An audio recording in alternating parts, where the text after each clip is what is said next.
弟兄姊妹平安，今天是2023年的12月30号。今天要跟大家分享的主题经文是诗篇148篇，箴言第9章第1节到12节，彼得后书第3章第8节到13节。分享的主题是智慧与或是愚昧。最近因为选举，我们就看到或是听到一些竞选的议题以及他们的言语，令人感到非常的不解。例如说，有人自己的家里有非常大面积的违建，甚至侵占国有土地，但是他们却视不见，并且拼命的抓着矿工公鸟猛打猛攻击。类似这种自我打脸式的竞争手法却是层出不穷，不止一件了，实在是令人叹为观止。心里在想，怎么会有这么愚昧的候选人？可是后来有人这样说，我觉得蛮有道理的。装睡的人叫不醒。的确，装睡的人就是因为你怎么叫他就继续装睡嘛，他就是要装。可是后来有可能变成弄假成真，弄巧成拙，变成真正的睡了，装傻，装到有一天就变成真正的愚昧，失去了应有的智慧。人有智慧就如同一个好的建筑一样，它是盖在好的根基上面，建立了信仰，这个就是智慧的根基，是不会摇动的。圣经旧约当中的智慧之言箴言第9章的第1节到12节这样的提醒我们。它的标题写的是智慧和愚蠢。智慧建造他的房屋，立了7根柱子，他开筵席而杀牛宰羊，调制美酒，摆设餐桌。他差派女仆出去，在城里最高处呼喊：无知的人来吧！又向愚蠢的人说：来吃我预备的佳肴，喝我调制的美酒。要远离无知的人而存活，要走智慧的路。你若纠正傲慢的人的过错，那就是自招凌辱。想责备邪恶人，无意伤害自己。不要指责傲慢的人的错，因为他恨你。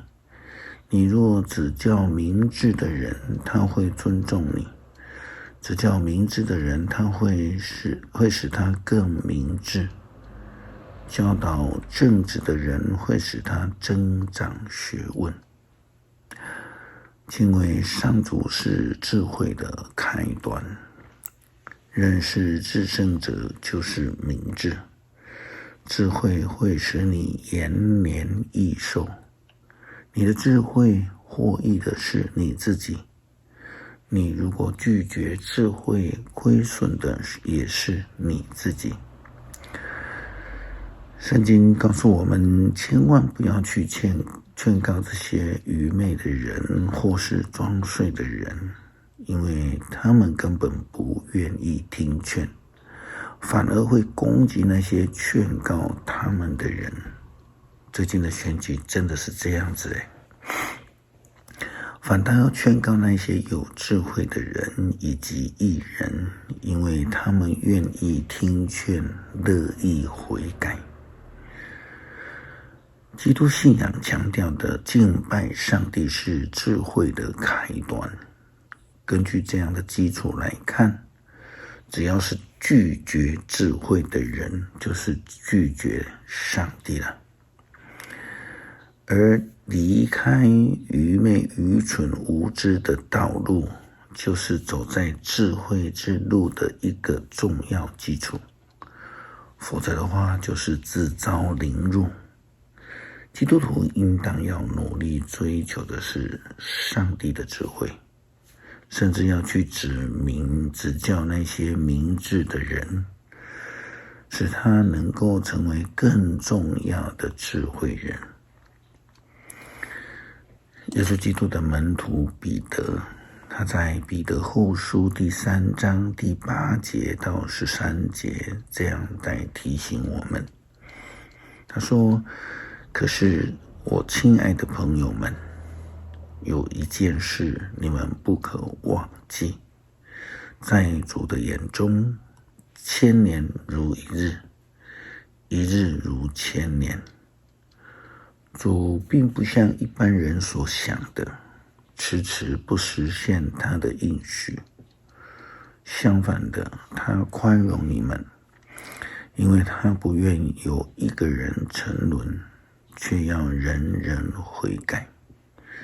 但是主再来的日子就像小偷一样忽然的来到。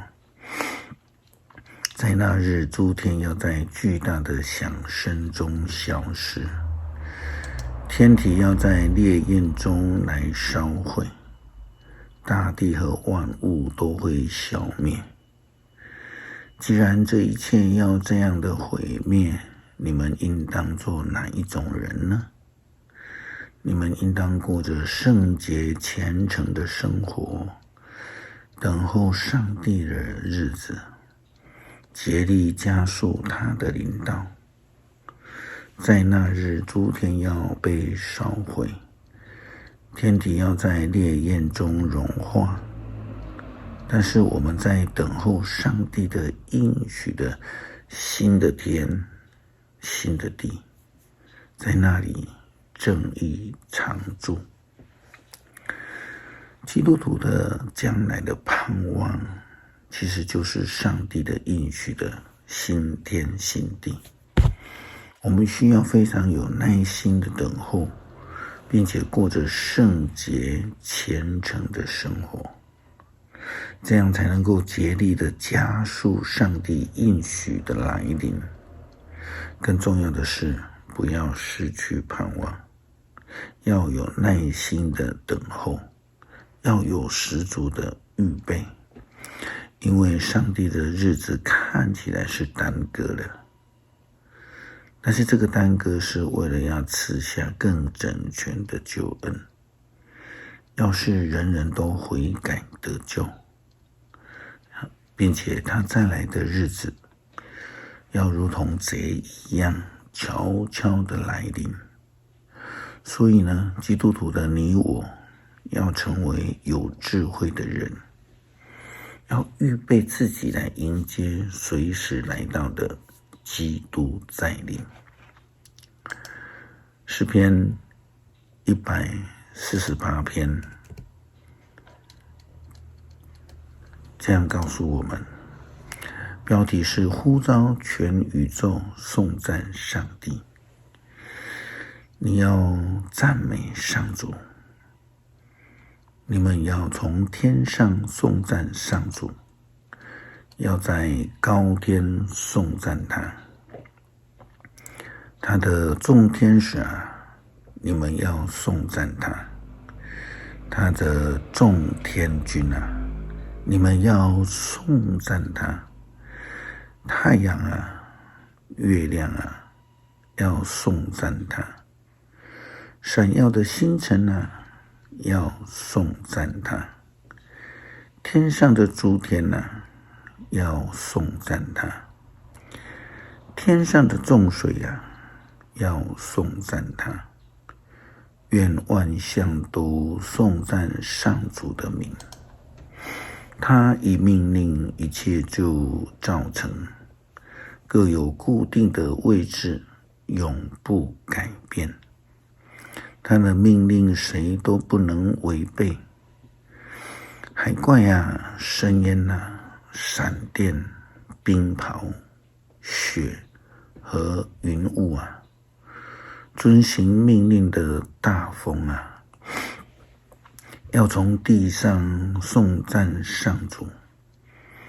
大山小山啊，果树森林啊，野兽牲畜啊，昆虫飞禽啊，你们都要颂赞他。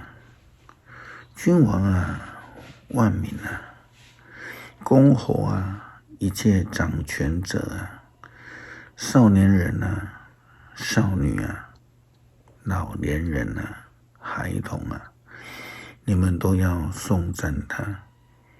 愿他们都颂赞上主的名，唯有他的名被尊崇，他的荣耀超越天地。